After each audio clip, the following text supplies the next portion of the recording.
Good morning and welcome to Parliament TV's coverage of the State of the Nation Address debate of 2024. Today is the first of the two-day debate, during which political parties will have an opportunity to debate, to comment and raise questions on matters addressed in the President's speech last week.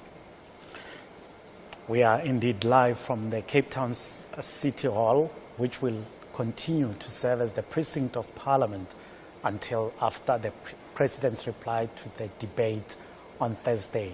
Good morning. My name is Shihlamari Songobeni. President Cyril Ramaphosa has delivered the last State of the Nation address of the 6th administration, as Dr. Mvulane has just said. Today, political parties will take to the podium to share their views on the speech. Absolutely, Shihlamari. So this morning, before the debate commences at 10 a.m., we are going to have a look back at some of the key areas where government will be focusing its efforts. During our broadcast last week, we heard the reactions of some of the political parties. Let's have a look back at some of those reactions. Do stay tuned.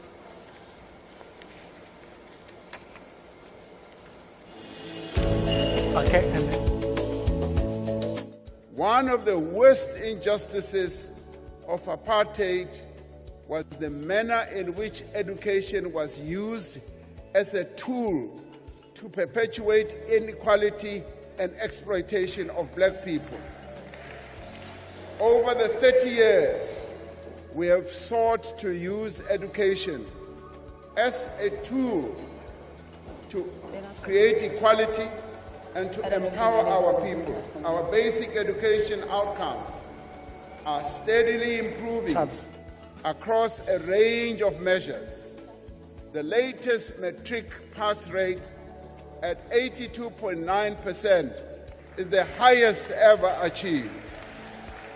And we congratulate the matriculants of 2023 for achieving this incredible pass rate. And with each new year, learners from no-fee schools are accounting for more and more bachelor passes that are achieved. And as I have often said, this is the silent revolution that is underway, that the children of the poorest parents in our country are now able to produce pass rates but I think that are equal, blurred anyway. that are even beginning to surpass the pass rates that you find in former Model C schools, in your independent schools as well. This is the progress that not we now. I was hearing see it before I switched on my. At the same time, Now I can't. fewer learners are dropping out of school. We have increased funding for poor and working class students in universities and TVET colleges significantly over the past 5 years. Over the next 5 years, we will focus our attention on expanding access to early childhood development and improving early grade learning and reading, where we are already beginning to see progress. Moving early childhood development to the Department of Basic Education was one of the most important decisions that we have taken, as we are now able to devote more resources to early childhood development and ensure that through cooperative governance, various departments of government do get involved in the childhood development programs, augmented and led by the Department of Basic Education.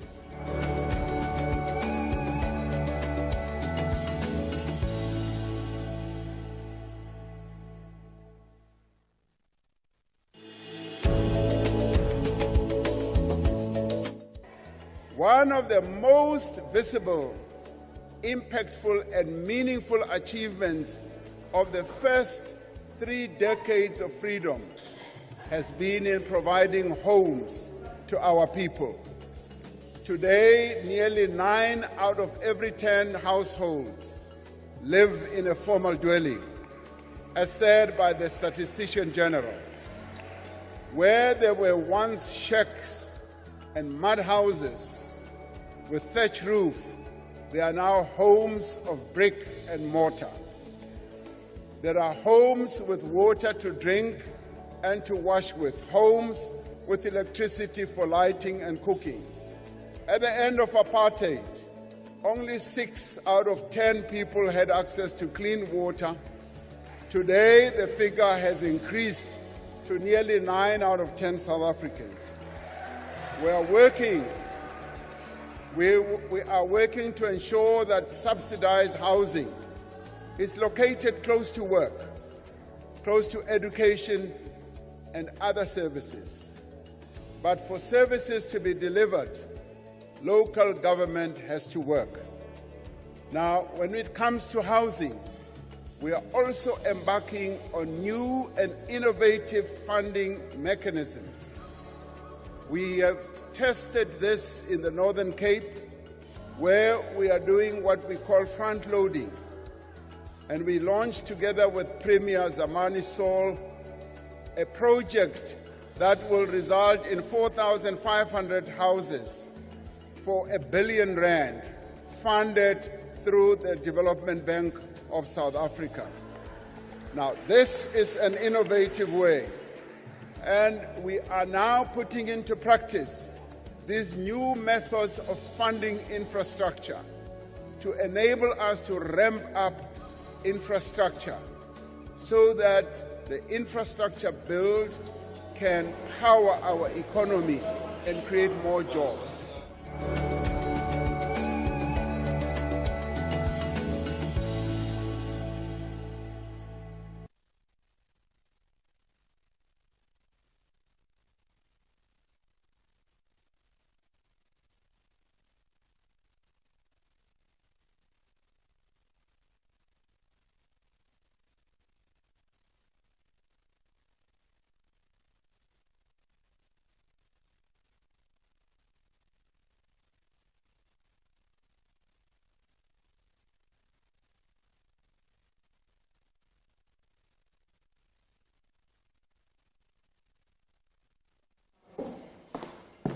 How long are we going to do this for? No, shouldn't be long. Like if it's not resolved? It will be resolved. Okay. It's not going to take long. I need you to speak to Prof. Just call his name. Okay.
There's a slight delay, but I hope you can hear me. Prof, can you hear me? I can hear you, but can you hear me? Okay, fantastic. I can hear you too. Okay. Okay, we're going to start shortly. All right.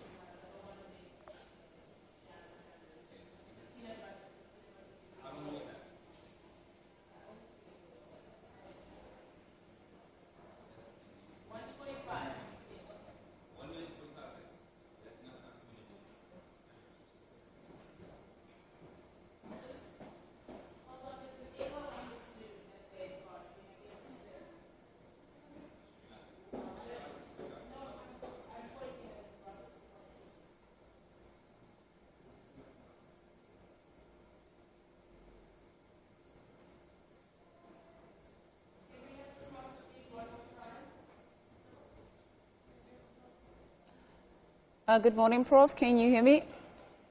Yes, I can hear you. Can you hear me? I can hear you.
Welcome back, and thank you for staying with us on Parliament TV as we bring you the build-up to the first day of the debate on the State of the Nation address.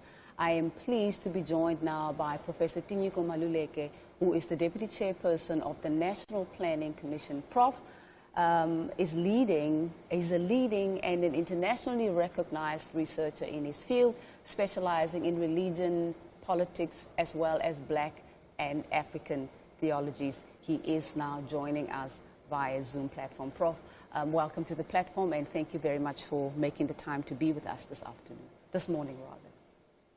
It is my pleasure to speak to you and to your viewers. It is especially appreciated that we speak 8 years since the dawn of our democracy. Indeed. Prof, talk to us firstly about the mandate of the National Planning Commission. The National Planning Commission is an independent advisory body to government and to Parliament.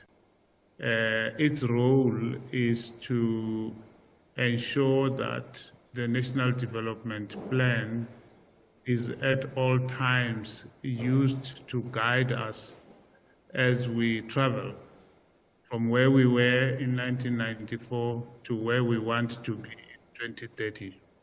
Indeed. So we are the custodians as the National Planning Commission of the National Development Plan, and we have a role to advise government as far as planning is concerned and to ensure that planning is not an add-on, that planning is not ad hoc, that planning is institutionalized and becomes part and parcel of how government across the spheres operates.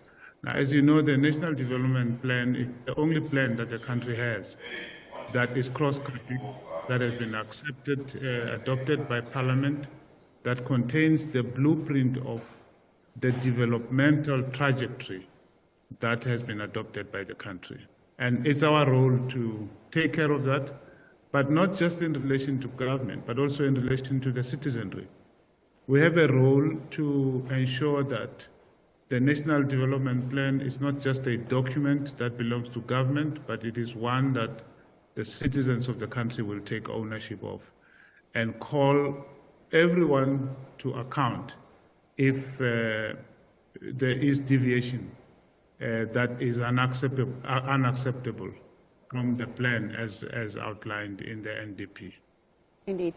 Now, taking into consideration the fact that the National Development Plan was formally adopted in, was it 2011 or 2012?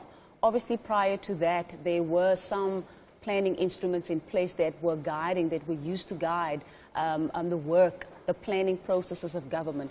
Talk to us firstly about what kind of changes have taken place since 1994 to where we are right now from a developmental perspective prior to the adoption of the National Development Plan. Well, you know, no country can exist without a plan. Sometimes the plan is known and has a name. Sometimes the plan is not known and it is not given a name. But not to plan is also to plan. In our case, I don't think we did have a plan as explicit as the National Development Plan before 2012. What we did have were robust discussions about how such a plan should be shaped and created. And that is the reason the National Planning Commission was created.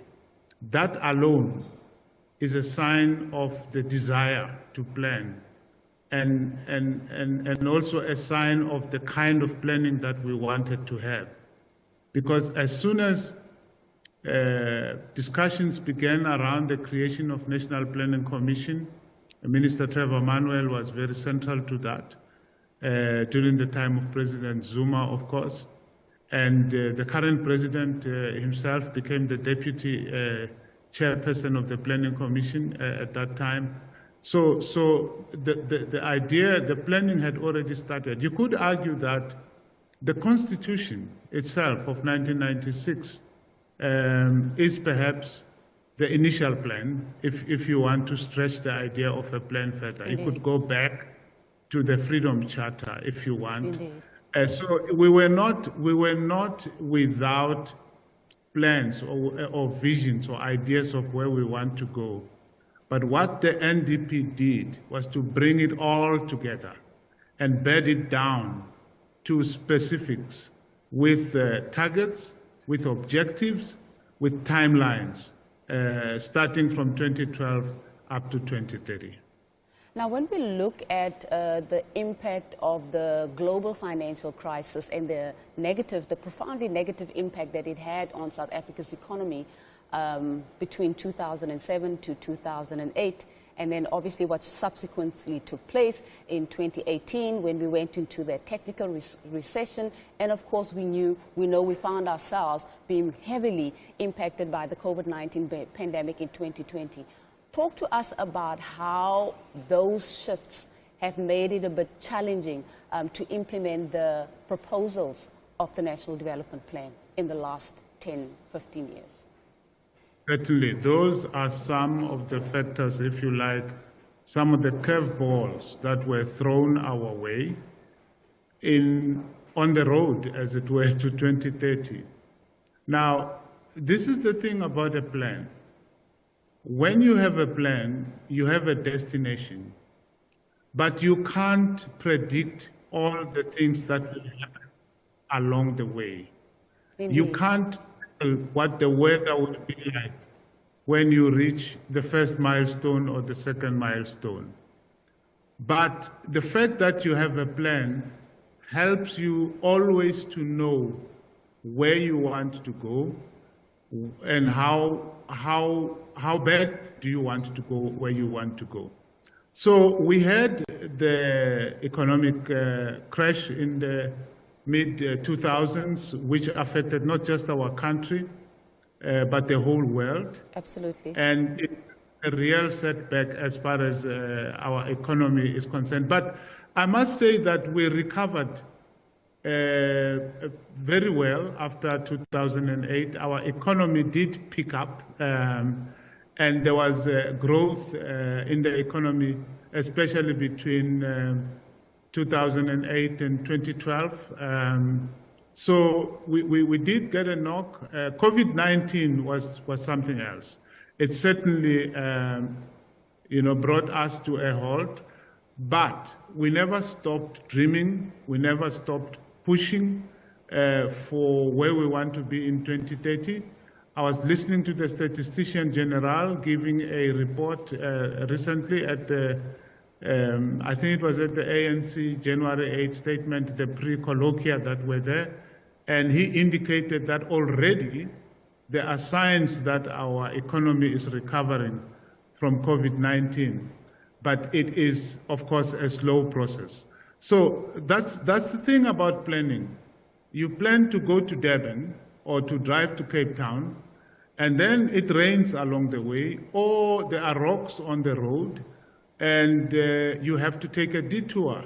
You have to change the speed with which you were driving.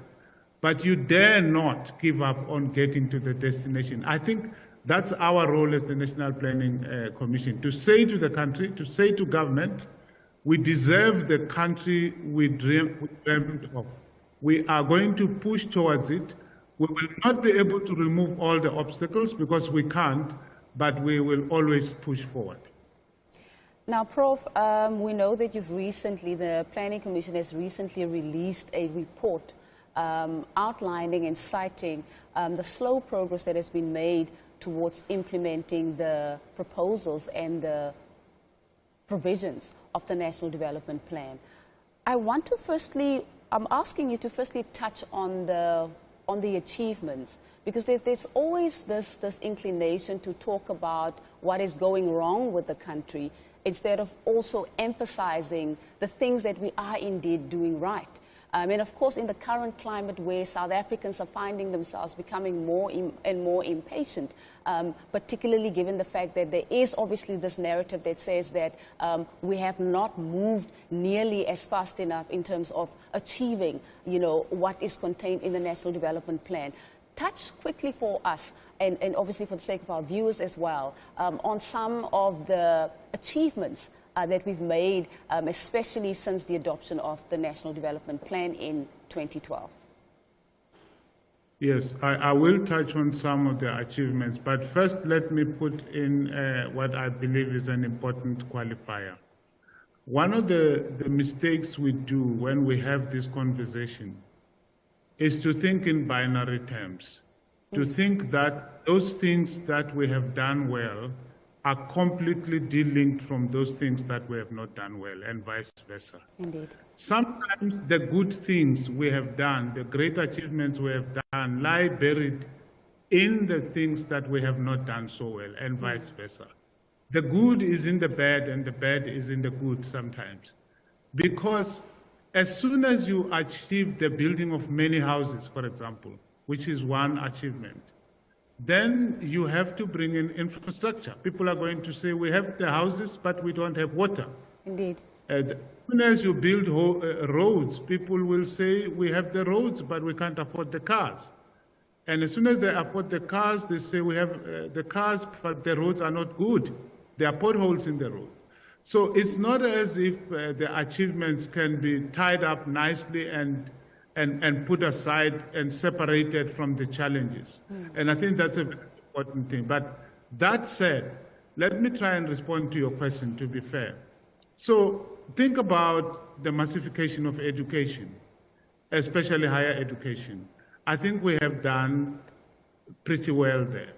In 1994, we had a population of students that was less than 50% of the population of students we have now in higher education. Electrification, in 1994, we had so many villages in far-flung parts of our country without electricity. We now have electrification across the country. Of course, we also have load shedding. And that's the point I was making, that there's no achievement that stands apart from a failure of sorts or a non-achievement of sorts. And we have to grow ourselves out of this belief that achievements must stand alone and failures stand alone. They don't in real life. Every achievement is also hiding some non-achievement in it.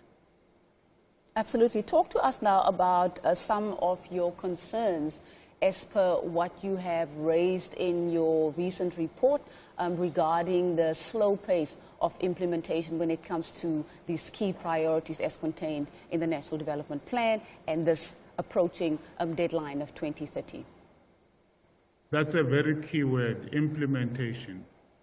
Implementation is for us the key element. If you read our report, you will find this word recurring again and again. We have the policies, we have the plan, we have the dreams, but we do not always implement. Now, implementation is a complex process. We understand that. because there is implementation that must happen before the actual implementation. In other words, before you build a road, before you build a school, before you lay out the rails, there's got to be a lot of processes that are undertaken. And once you start implementing whatever the plan was, you also need to make sure that what you have implemented is maintained. There's no point in building a dam if that dam is going to lie to lie without attention and without things being fixed 5, 10 years later. We see this with the infrastructure around ESCOM. So the complexity of implementation and the constancy of it, the resilience of implementation, the follow-through that must happen, and the constancy of implementation is what we talk about in that report, because it is indeed a very serious leg. The other thing that we try to raise in our report, especially in the call to action, is that the plan is important. There are many people who say the National Development Plan is too old, the National Development Plan is not a plan, all manner of excuses to explain why we have not arrived where we ought to be. Some even argue that the National Development Plan is too ambitious. Now, we say it is not too ambitious. It is not too ambitious to ask for a country without poverty. It is not too ambitious to ask for a country where unemployment is much lower than what we have. There's nothing too ambitious about it. And we are determined to make sure that we keep calling on government, keep calling on South Africans, not to give up on 2030. The Vision 2030 and all its targets, far as we may be from its achievement, is one that we must stick on and stay with all the time.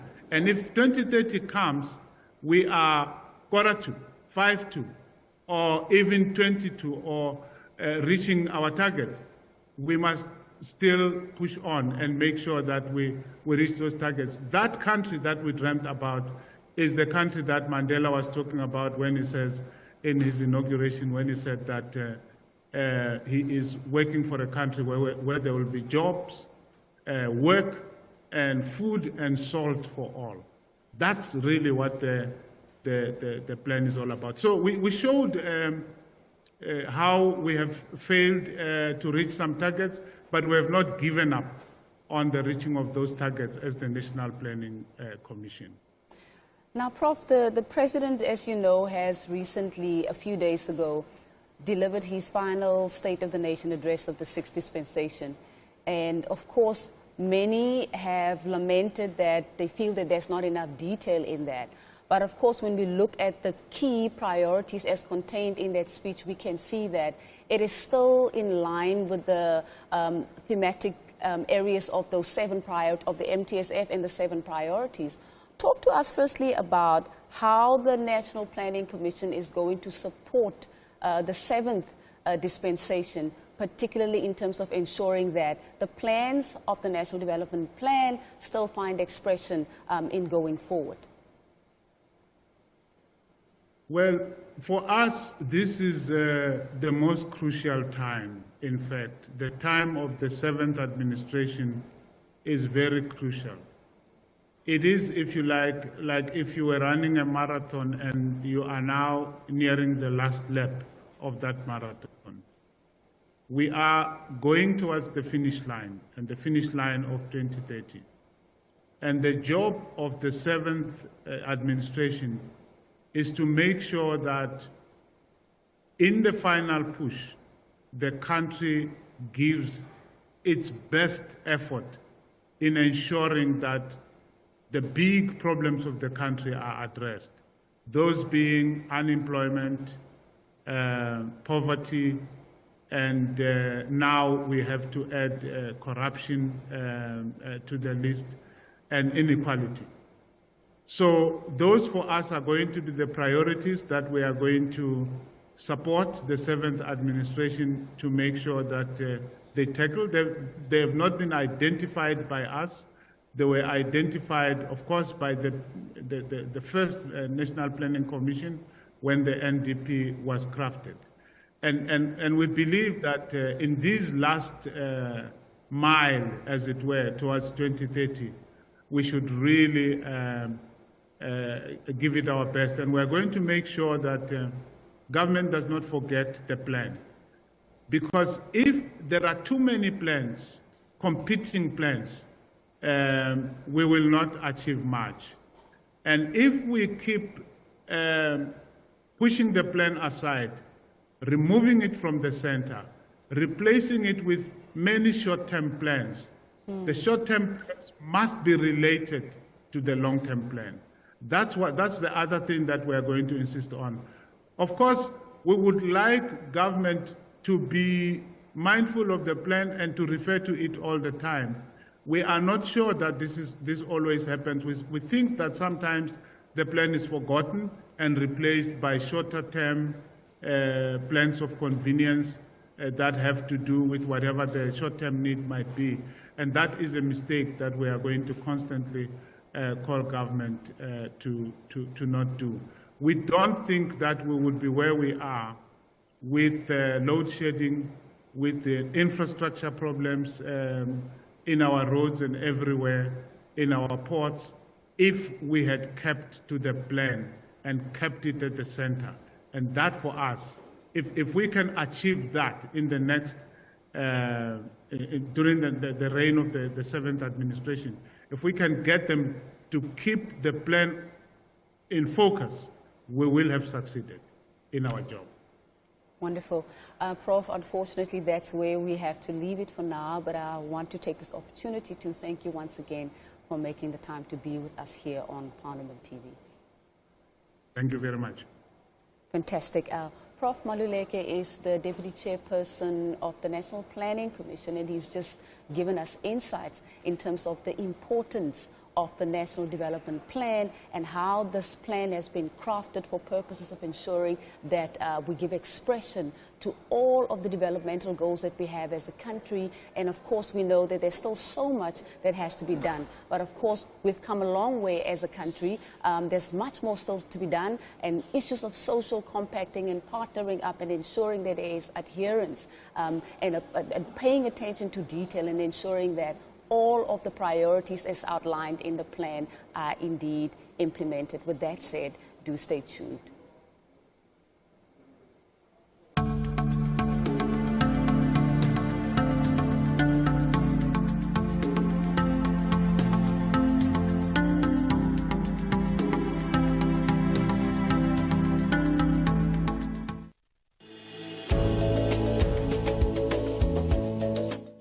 The Department of Water and Sanitation aims to enhance water resource management by initiating infrastructure projects to secure water supply and diversifying water sources to reduce dependence on surface water.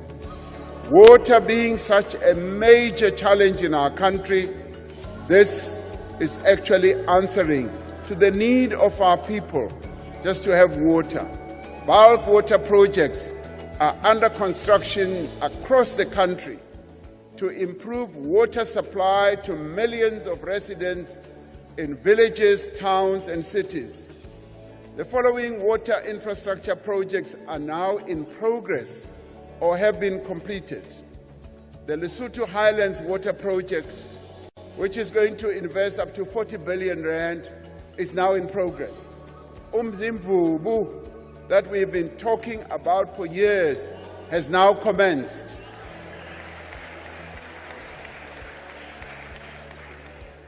Hazelmere Dam, Umkomazi Water Project, Clan William Dam, Zanini Dam, Loscom, Madakazi, pipeline from Jozini Dam, Giyani, pipeline from Nandoni Dam to Nsami Dam, Pilansbeck Water, Val Haramahara, and the pipeline from the Val River to Hotazel. Now, all these are projects that are underway or have been completed. In the Eastern Cape, the Msikaba and the Mtento bridges are beginning to rise over the landscape and will be among the highest in Africa once completed. So if you want to find the highest bridge in Africa, you will have to go to the Eastern Cape.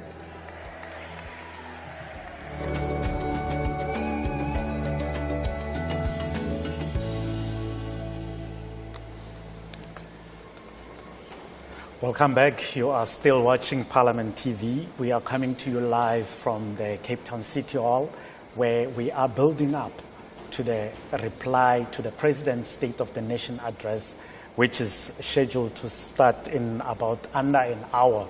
And thank you for staying with us. I am now joined by the President of the IFP, Mr. Velenkosi Hlabisa, to discuss his reaction to the State of the Nation address with the backdrop of 30 years of democracy. President, thank you very much for joining us, and welcome to Parliament TV. Thank you very much, my brother, for this opportunity to engage me this morning. The President gave his speech, the State of the Nation address, on Thursday last week. Do you think it was a fair assessment of the 5 years of the 6th Parliament, or even of the 30 years of democracy?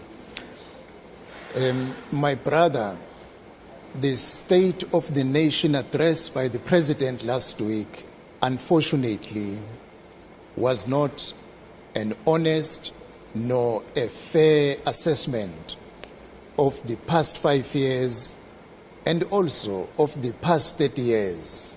The President almost repeated what he said in the past two SONA.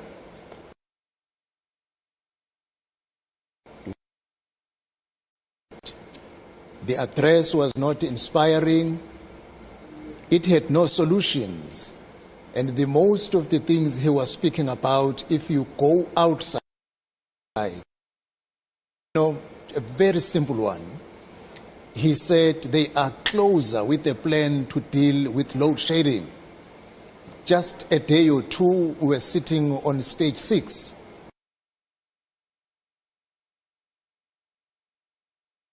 It was established for electricity, was just a waste of taxpayers' money. As the IFP said it from the beginning, that you are getting it wrong, establishing a ministry instead of dealing with the ministries that you have, because you are bloating the cabinet. And in a number of areas he indicated, things are not well. For instance, he spoke about Tinswalo. Tinswalo is out of touch of the reality of our youth. Our youth of democracy, 41% of them are unemployed. Those who received NSFAS funding are sitting at home with their degrees, and all their dreams are fading away. Our youth are the victims of crime in our country. You saw yesterday, doctors were protesting because of the unemployment. You can't have a country which have vacancies in a number of hospitals and have thousands of doctors who are qualified, but there is no money to employ them. It's very unfortunate because, as I said, promises were empty and there are no tangible solutions, for instance, for the next coming 4 months, because he cannot speak of a year, because he will not be there in the office for a year. Elections must be in May. Let's give him a break, President. I think he made some announcements. He made announcements about different water projects that have already concluded and some have started. Does that not count for anything? I stay at Mkhanyakude. He spoke about Jozini Dam. Jozini Dam, people who live around Jozini Dam, they do not get clean water from that dam because the dam is not under the access and control of the local municipalities. The problem of water throughout South Africa is a major problem, and it shouldn't be after 30 years. The infrastructure, he spoke about potholes, and almost everybody was laughing. Even he himself, he laughed at himself because he realized that people are saying, President, what you are talking about is not the reality. Potholes are killing our vehicles in various roads in South Africa. The infrastructure is bad. Many roads, there are no bridges. The roads that were washed away by floods, not necessarily last year, but few years back, even today, those roads, bridges have not been fixed. Yeah, well, I was listening to Professor Tinyiko Maluleke from the National Planning Commission earlier, and he says our problem is that we assess the situation or the growth and development of our country in binary terms, meaning that we want to separate the challenges from the successes. Give an example that, for instance, we have potholes because now people have access to resources, they can even afford cars. As a result, you don't have enough roads for those cars because there are now a lot more cars on the roads. He gave an example of electricity, for instance, that back then only a few people had access to electricity. And now you have people from the remotest of villages that are now electrified, adding pressure to the grid. So hence we have these challenges of electricity. Yeah, but I really don't agree with that. You can't boast that I have provided many people with electricity if you subject them to stage 6 load shedding, because in fact,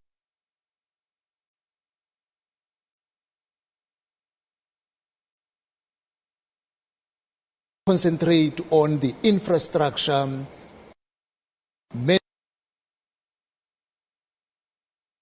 is looked after, updated to meet the challenges of the people whom you are providing electricity. You will always experience the problem we have. People having access to electricity, it is about poor management. If you have a government that only concentrate on spending, but not on, definitely will have a problem. My brother, you know, if you have a car, if you don't take it to service, you cannot boast that now I have a car, I was working on food, but I'm not taking it to service, and it's going to break down. So what is the point? There's just no point. If you build poor roads, that will before completion, they have potholes. You cannot boast that I've provided many roads, because in actual fact, you are wasting the resources because the quality you provide is very poor. And that is synonymous to the ruling party. Why? Corruption. More money does not go to the project, but kickbacks. That is where the lot of money goes, and you provide a poor quality to the people, and that is why we have the potholes, and our roads do not last long, simply because poor quality exercised by the government with poor management. You have highlighted a lot of challenges that we are currently dealing with as a country. What do you think should have taken precedence in the president's speech? The president should have put on the top the issue of unemployment of all categories, but especially our youth. He should have not concentrated on a one child whom we really do not know whether it was just a fiction or is someone who exists. He should have come out with a plan how to deal with unemployment. Secondly, how to deal with crime. Crime is affecting everybody. Whether you are a pedestrian, whether you drive a car, whether you are sitting at home, everybody is at risk. South Africa is no longer safe today, during the day, during the night. He should have come out with a clear program as to how to fight crime, and once people are arrested, how to ensure that prosecution takes place within a short space of time and people are given severe sentence once found guilty, to send a clear message that crime has no place in our country. Thirdly, you should have concentrated on how to deal with the issue of foreign investment, because unless you attract foreign investment to invest in our country, the issue of unemployment, the issue of economy is not going to be sorted very soon. And seriously, there must be a real program to deal with load shedding. Load shedding is closing down businesses, small, medium, and big, because even big business, you have to have a backup system during the load shedding, which affects your profit. Many people will opt to invest in other countries other than South Africa, because if you want to invest in South Africa, you must also create a backup for the lights to be on so that you can able to continue working. Corruption. Corruption has robbed our country billions of money. The president should have come out boldly. He is sitting with MPs implicated in the state capture. He is sitting with ministers implicated in the state capture. To say we are dealing with the state capture, but no real consequence management, is just pulling the wool on the face of the people of South Africa so that they can believe the government is doing something, yet nothing. He said about 8 billion rand was already recovered from the state. Let us talk about ministers who are with him and members of parliament who are sitting with him. Charity should begin at home. You must send a clear message to the public that these people sitting in this house, because of the implication, I'm taking them to action. Don't talk about billions being collected from who? We don't know. Well, from as early as 2018, even before this term of parliament or the term of government started, the economy was already contracting. Do you think the National Development Plan is a solution, or is its implementation perhaps a problem or skewed? Yeah, well, the ruling party, it is its track record. Whatever plan they come with, when it comes to implementation, they take the opposite direction. But one other major issue, their tripartite alliance with SACP and COSATU, they will never implement a workable solution to revive the economy, to ensure that while you must have a balance between the rights of the workers and also for the opportunity for business to grow. If you are completely under the control of COSATU and SACP, there is never going to be any workable solution the ruling party will introduce.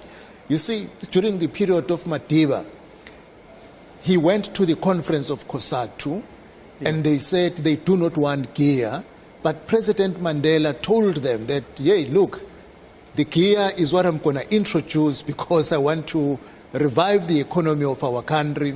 During the period of Madiba and the following 5 years, from 1994 to 2004, our economy recovered, but things started to go bad immediately after 2004 and becoming worse and worse as I speak today. And things will never change until people of South Africa do what they did in 1994 to remove a government that had failed them. Now is the time to take a bold action that after 30 years, our government has failed our country. What kind of partnerships do you think would work? I see your party is now partnering with the Democratic Alliance. Is that the kind of partnership that you think will take the country forward, and how so? The IFP is not only in partnership with the Democratic Alliance. We are in partnership with broad political representations in our country that includes Democratic Alliance, Action SA, Freedom Front Plus, and a number of other political parties. And our hands are still open to be joined by all the like-minded political parties. The truth is, our country, unemployment, crime, load shedding, corruption, all SOEs have collapsed under the current government. There is just no hope that it will ever change things as they are. An alternative government is a solution. That is why we are doing sufficient groundwork to prepare, because coalition at a local government sphere have been seen unstable. Not that all coalitions are unstable, but if you did not prepare sufficiently while elections are not yet closer, you put yourself in a situation of doing all groundwork, find common ground, understand each other, agree on critical issues to save the South African economy, and that is what we have done in the multi-party charter. And I am confident, people of South Africa, the mood is that 2024 is our 1994. We want to fix our country. The IFP is not only an opposition party. You are governing in some municipalities in KZN. Some of the partners that you are partnering with, the likes of the DA government here, they were also governing in other metros and some municipalities. Do you think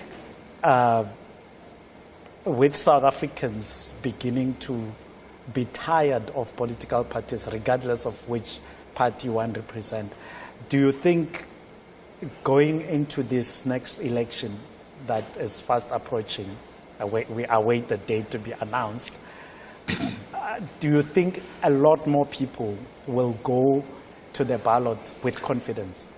You see, the elections this year will be amazing. I'm very confident, because it must mark the turning point in our country. Wherever we go, when we do door-to-door, when we meet and greet people in the taxi ranks, in the shopping centers, the feeling amongst people, they need change. Now, all we need to do is to send a clear message that if you are not happy with the government, the current government, because it does not satisfy you, not to go and vote is actually voting for it to stay in power. But if you want change, firstly go and register online or visit the IEC offices. Once the date is announced for elections, take an action, exercise the power in your hand, remove the government that has failed our country with an alternative. There is a trust deficit which has been created by the ruling party, because people associate political parties with corruption, because it's what they see in the ruling party. Now, we are sending a message out that not all political parties are as corrupt as the ruling party. I'm very confident. People of South Africa want a change, and everybody realizes that unless we stand up now, another 5 years is something hard to contemplate how things will be in 2029. I want to play the devil's advocate. You referred to the character that the president referred to, Tinswalo. And we went to social media immediately after the speech, and there were mixed reactions. But you've had people, I'm thinking of a certain Dr. Ramutwala, who is a clinical manager in one of the hospitals in Limpopo, who came out to say he identifies with this Tinswalo because he went through the school nutrition program, he went through the government-sponsored bursary where he went to study medicine and so on and so on. And a few other people did resonate with his story and also identified with the same story. Let us start with that doctor you are talking about. Yeah. Medical doctors are sitting at home today unemployed. Yesterday, you saw in the media, they were protesting in Pietermaritzburg, hospitals are sitting with vacant positions. Now, if that one doctor can associate himself with the story of Tintswalo, but thousands and hundreds of medical doctors don't, the youth of South Africa, 41%, don't associate themselves, almost half. Go to every profession. You can go to education. Teachers are sitting at home, posts are vacant. Social workers are sitting at home, posts are vacant. You can go to every category. Now, to boast and say people are getting food or children are getting nutrition program at school, but once you have taken those people through the school career, you condemn them to unemployment. In terms of big numbers, what are you doing? You are actually not doing anything. Our youth, as I speak with you, are victims of crime. Tintswalo is also a victim of crime. Tintswalo is also a victim of load shedding. We are together with her at stage 6 or stage 3 today of load shedding. So now, you know, you can't boast that I'm giving you this, but you take the very same thing on the other hand, what you are saying, at the end of the day, you remain with nothing to boast about. Tintswalo would argue that she has electricity. She didn't have electricity before 1994. But President of the IFP, Mr. Velenkosi Tlhabisa, let me thank you very much for making time to join us this morning, and all the best with the debate this morning. Thank you very much, my brother, for the engagement as we look forward to a new dispensation that will mark a change in our country. South Africa is a beautiful country. We shouldn't allow it to die in the hands of incompetent government. Indeed, a beautiful country indeed. And thank you to Mr. Velenkosi Tlhabisa, the president of the IFP. Don't go anywhere. Dr. Mvulane is standing by to speak to our next guest.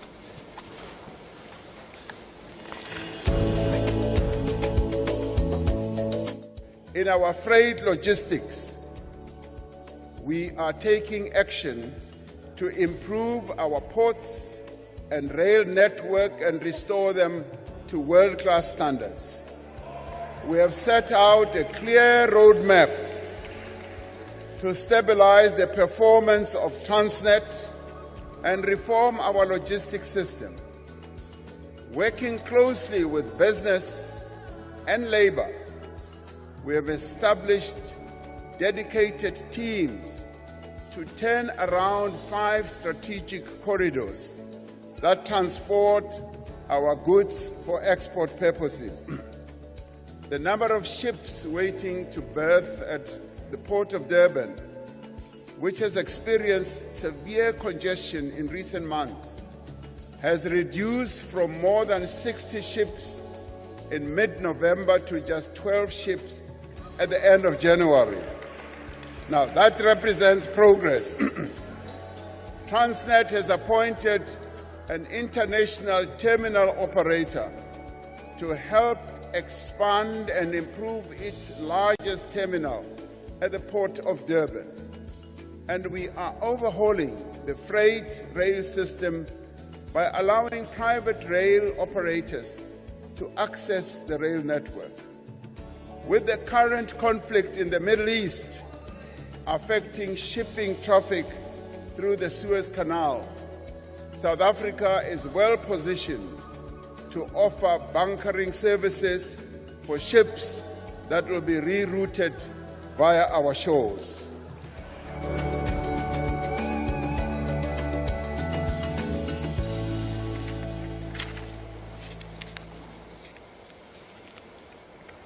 Welcome back. You are still watching Parliament TV.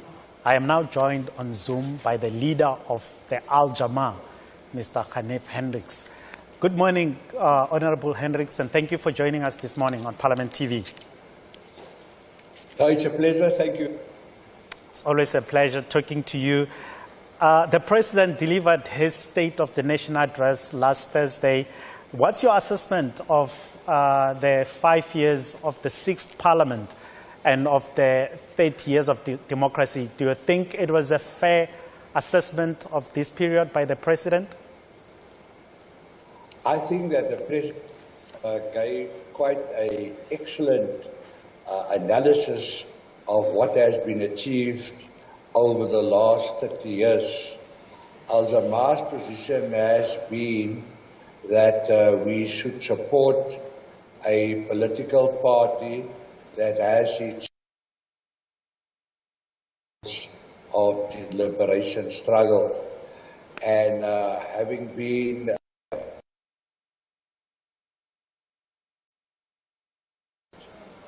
so much has been achieved,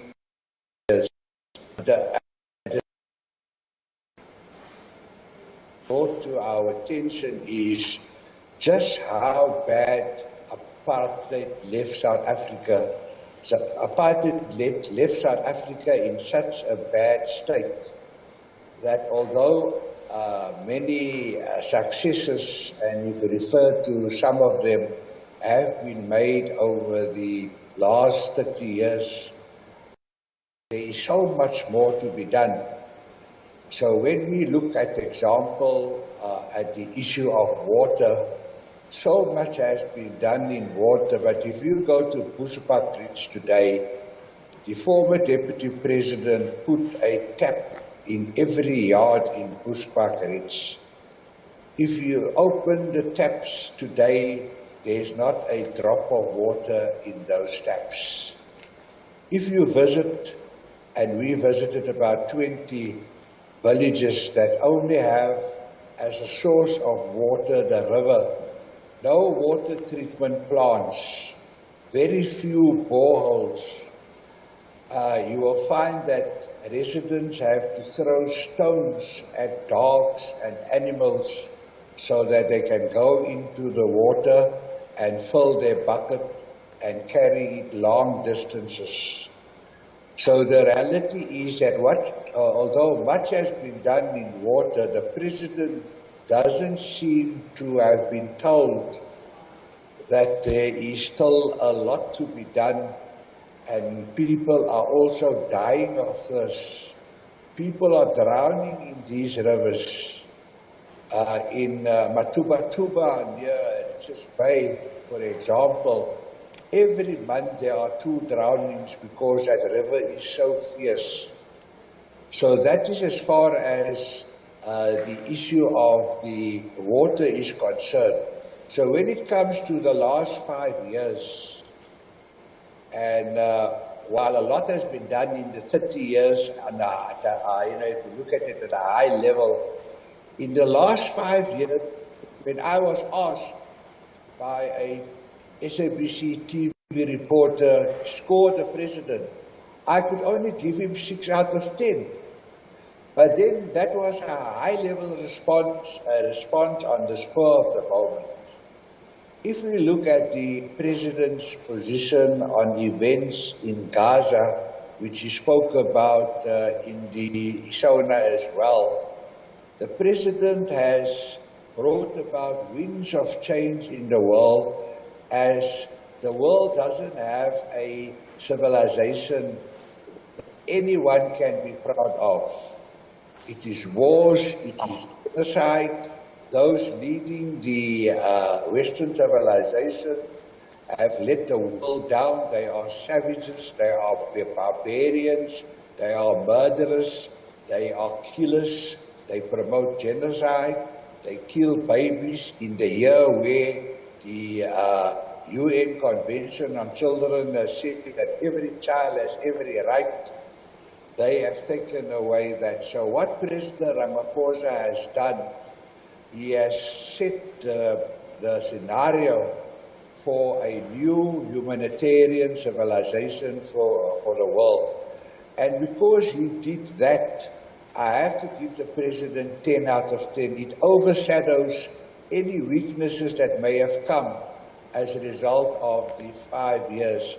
Let me move to ESCOM.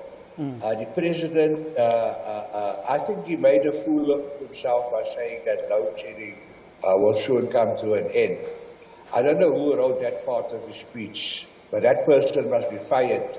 The President confided in political parties to tell us that every entity of ESCOM, every power station, every storage facility, you name it. From the investigation he made, the officials are all criminals. They have links with the outside, and that is why we have these problems. And he told us, and maybe not in the exact words, it's impossible to solve ESCOM because everyone from the tea girl is a criminal. So how can you have ESCOM being transformed? It's impossible. At the moment, many of these people that the president referred to has been fingered. So someone goes around to them to tell them, extorts money from them and say, I'm from the president's office, you must pay so much money, you must, otherwise you're going to be in trouble. They are living in fear because they are worried they're going to be arrested and jailed. But so instead of arresting them and charging them and having disciplinary hearings, there are people now seeing an opportunity to direct money and say, I'm from the president's office, we need you give us 200,000 every month.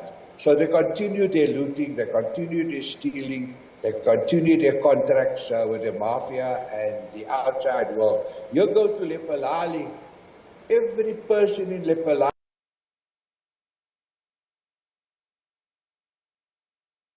how they can destroy ESCOM. So Al-Jama's position is that ESCOM must be completely shut down.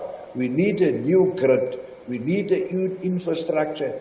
Every person that has worked for ESCOM must be redeployed and find other jobs. We need new people. We need a new term. Electricity problem. I don't understand why the president is not utilizing the nuclear power plant near Atterisville. That power plant was built at the same time as Kuburg, and I think it's even better than Kuburg that can provide nuclear energy. But people activating the power plant, the nuclear so we can have a better mix. So Al-Jama is a trusted ally of any government, like I said earlier on, who has its roots in the foundational principles of the liberation movement. Okay. We are very happy that the president has given us assurance that those from the old Bantustans won't come back and run your government. We won't have a return to white rule. We won't have, for example, a Zionist white secessionist state in the Western Cape.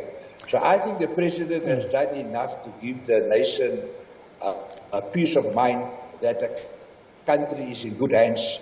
And he needs parties like Al-Jama, trusted parties, to help government, and that is what we are going to do.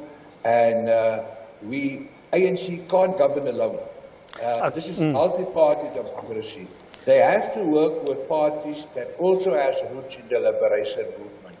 So because we are being opposed by the very parties that has been replaced by the people of South Africa. So the ANC, from the time that President Mandela made the oath, the big business and also the whites especially found ways to make the country ungovernable. And they continue that for the last 30 years. So the last 30 years, there has been a parallel process to make South Africa ungovernable, to tell the world that blacks can't rule and only whites can rule. We can rule and share power, and that's the best way forward for South Africa.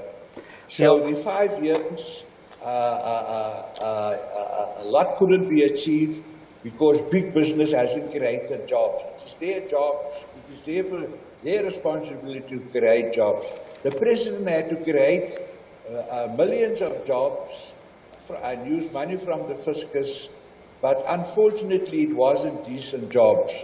President Mandela got an award from the ILO and Winnie Mandela the next year later as champions of decent work. But you can't expect government to create jobs. We don't have a patriotic business community, big business leaders. They are all traitors. They are making the country ungovernable. They just want white rule. So that is Alderma's position at this stage. But I'll have more to say tomorrow when I respond to the President's address on SONA. Mr. Hendricks, we seem to have a challenge with your connection, but I want to let you go. Before I let you go, just briefly, you're saying the President has assured us that we're not going to be ruled by those from the Bantustans and so on. But he can't really assure us, can he, as we are going towards the elections. There are also smaller parties that are joining up with the Democratic Alliance, for instance, and other parties to form a treaty.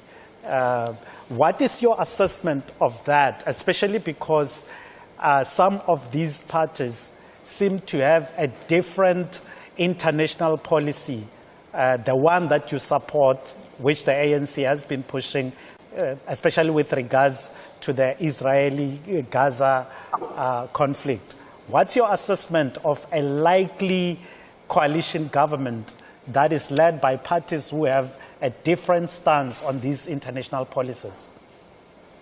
Look, these parties who are also unpatriotic, these parties who are apartheid associated parties, they are heavily funded by the Zionists to bring about a change in government so that the present government can't continue its case at the International Court of Justice. Just imagine that Honorable Steenhuisen now takes the lead and becomes the first white president in the African continent. The first thing that he will do is to stop our case at The Hague, and that is going to be very sad. So South Africans, in building a new humanitarian civilization, feel that only a political party with deep roots in the foundational principles of the liberation movement, it is now the ANC, can give them that peace of mind, can give them the assurance that we are not going to revert back to apartheid-style policies. We're not going to continue to have a civilization that no one will ever be proud of. This is the worst civilization that the world has ever had, with their wars and genocides and killings. They are all barbarians. America, Germany, France. In fact, Germany must pay more reparations. They must go back to Nuremberg. They haven't learned their lessons. We have now seen what a genocide is on our TV screens, and we felt very sorry for the Jews. Now that we've seen what genocide is, we even feel more sorry for the Jews for what they've been through. And no human being must go through. So we feel that Africans will come in their numbers and reject those small parties. They will reject the Action SA, will reject the DA, they will reject the IFP, they will reject the Good Party. All those parties supported in one way the genocide that is taking place in front of our eyes.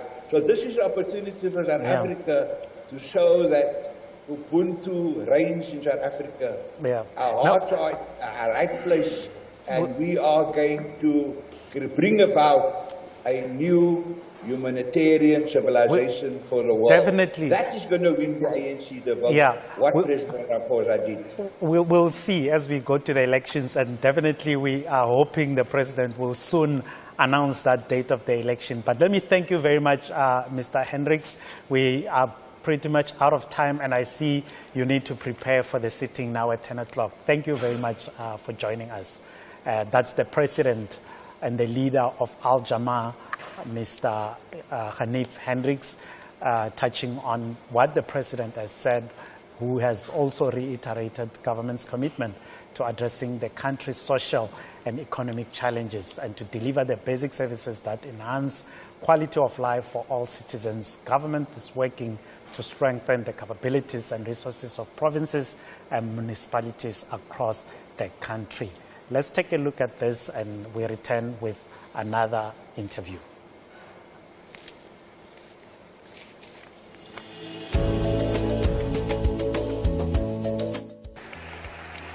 In recent years, the country has had to confront the effects of climate change.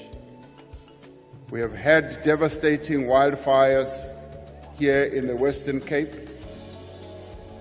destructive floods in KwaZulu-Natal, unbearable heat waves in the Northern Cape, persistent drought in the Eastern Cape, and intense storms in Gauteng and Northwest. Much of the task of this administration was to get our country through these challenges and to work to regain our way. While each of these events has left its mark, our country has weathered every storm and every challenge that we confronted. Yes, we have the scars to show, but in every case, South Africans have been resolute. We have not only persevered, but we have come back stronger and more determined from all these calamities that befell our country.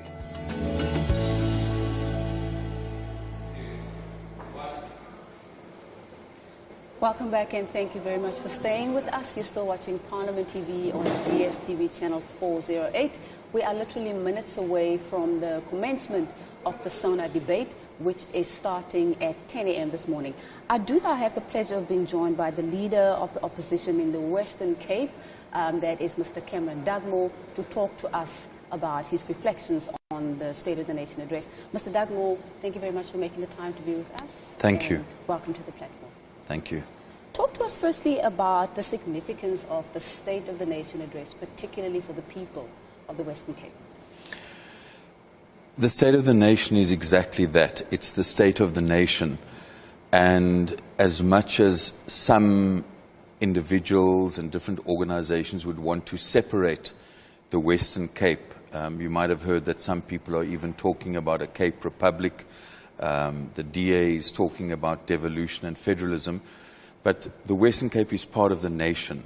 Indeed. We are part of this country. Our constitution talks about a unitary South Africa, and it gives powers to provinces and to municipalities. So it's very, very significant because when the president speaks, he speaks about the country and all the provinces therein. And for instance, I'll just give you 3 examples of how significant it is. Our president and the trade unions and civil society led the process to establish a minimum wage.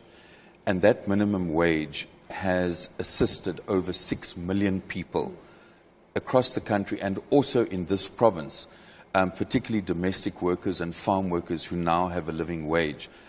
And yet, on the other hand, we have the anomaly where in their own manifesto, the DA's manifesto of 2019, they say that a minimum wage should be 1,800 Rand or equivalent to an old age pension, whereas with the latest adjustment to the wage determination for the minimum wage, it's anything between 4,100, 4,600. So the fact that the president speaks for the nation also impacts on us positively in the Western Cape. The second example I would like to give is that the president also referred to in his speech this huge investment drive where we seek foreign direct investment to grow our economy. And just 2 hours away in a place called Woolsley in the municipality of Witzenberg, a Belgian company who had attended one of the presidential investment summits has invested hundreds of millions of rands in a factory that produces fruit products. And over 750 people are employed at that factory. It's called the Lotus Factory. We'd love the president to actually go there and look at how the nation's actions are actually benefiting the province. So it's very significant, but for us as the ANC opposition in the Western Cape, we also need in this debate to explain exactly how this provincial government, instead of cooperating with national government, which would benefit the people of the Western Cape, they are resisting transformation, voting against the NHI, which this Parliament has pushed through. They voted against the NHI. They don't employ employment equity. In the Department of the Premier in the Western Cape, there are 2 out of 65 senior managers who are black, and coloured people are underrepresented. So although the nation passes progressive legislation, we have the undermining of that in this province by the DA. And in effect, what they are doing is governing for those of the elite who actually benefited from apartheid and colonialism. So this state of the nation is incredibly significant for us as a province. We are very happy that we would be participating in this debate today, and we will also welcome a number of initiatives, because the basic storyline of what the President said is that South Africa in 2024, 30 years after 1994, is in a better place. But the President was also honest about the challenges and the problems that we actually do have. But you're not going to deal with those problems in the Western Cape. We've got gangsterism, we've got serious drug abuse, extortion on the Cape Flats. And if this provincial government wants to fight with national and not, as our constitution says, build cooperative governance, the people of the Western Cape are going to suffer more. We are part of South Africa, and we seek, as the ANC, cooperation with our national government, not to be quiet about the problems. We must deal with those. Absolutely. But also, like, we have a situation in this province where if you take all the agricultural land in the Western Cape, less than 3% of agricultural land in our province is owned by black South Africans. By that I mean African, coloured and Indian, to use the old apartheid descriptions. So how can you be wanting to promote, and you see how the President has talked about progress in regard to agriculture, whereas this province literally is against making agricultural land available, and that deepens the economic inequality, it deepens inequality in this particular province. Actually categorized as previously disadvantaged are still disadvantaged in this province. Is that your view? Yes. Look, I think the story that the President used about Tinswalo, because it's again a national intervention, free health care, the issue of the child support grant. We have many Katrinas in the Western Cape. We have many many Kolekas. We have many other young women who are just like Tinswalo. They have benefited because of national policy in this province. But at the same time, what we face in the Western Cape, if you look at our education results, the Western Cape, when the ANC governed, used to be the top performing province in terms of matrics. We have now not only slipped down to number 5, but if you look at the no-fee schools, which are the poorest schools, Limpopo, for instance, has more bachelor passes in quintile 1, 2 and 3 at a percentage level than the Western Cape. So in other words, education in Mitchell's Plain, or education in the Karoo, or education in Khayelitsha, in those poorest schools, is suffering because the DA only worries about the schools in the leafy suburbs. And these are public schools. And in fact, I think one of the questions needs to be asked. The DA is saying they want more powers. But because they are failing a whole generation of learners, isn't it time that the national government, using the Constitution, which allows the national government to intervene in certain departments, needs to actually intervene in the Western Cape Education Department? Let's quickly turn our focus to the issue of the Western Cape Devolution of Powers Bill. Talk to us about what the ANC's position is on that. Central to the President's speech was the fact that we have a duty to defend our Constitution. Our Constitution creates a united South Africa, a unitary state, with powers to the provinces, certain powers, and to municipalities. So what we have here is a so-called Provincial Powers Bill. And it's interesting, I'm sure in Parliament you have legal advisors. In the legislature we have legal advisors, all 3 of them. These are not DA or ANC legal advisors. they've all given opinions to say that this powers bill is unconstitutional. Is it unconstitutional? Unconstitutional. Yet, despite that, the DA insisted on going to public hearings. And over 80% of people who attended public hearings in Beaufort West, in Mossel Bay, in the West Coast, in the Boland, in Hermanus, rejected this bill. For the reasons that I'm mentioning, because the DA is not even using the powers that it has. This provincial powers bill will never become law. It is simply a political exercise by the DA because they are worried that they are losing support to the right wing, to the Freedom Front Plus, to these Cape Exit people. So now they want to put this bill forward and say, we are for federalism, we are seeing federalism as the way to an independent. Can you imagine? We don't want to go back to the Bantustans. We don't want to separate this country. People gave their lives to build a united country, and we must defend. And as we say in the Western Cape, soze sizakubuye utkalukalulo apunchono koloni. Soze, ons gaan nooit terug na apartheid. Ons is deel van die land, en dis wat ons gaan doen. Mr. Dagmo, unfortunately, that is where we have to leave it for now. Thank you very much for the insight shared. I am aware that you will be debating as well. We look forward to getting those insights from you a little bit later in the day. Thank you very much. Fantastic.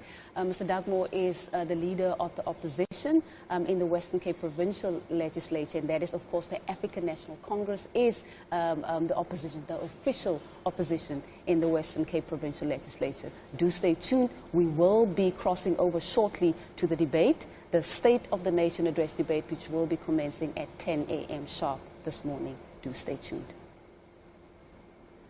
Thank you. Thank you so much.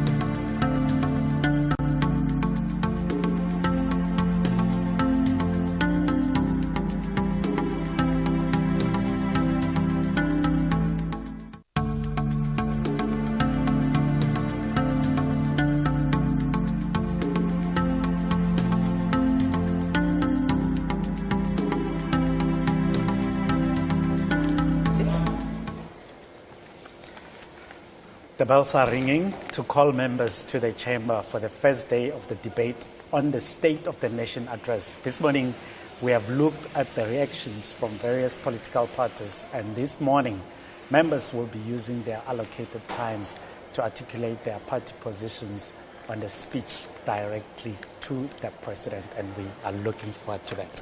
Absolutely. Each party will be allocated a time according to their proportional representation in Parliament. The debate is scheduled to end at 5 p.m. later this afternoon.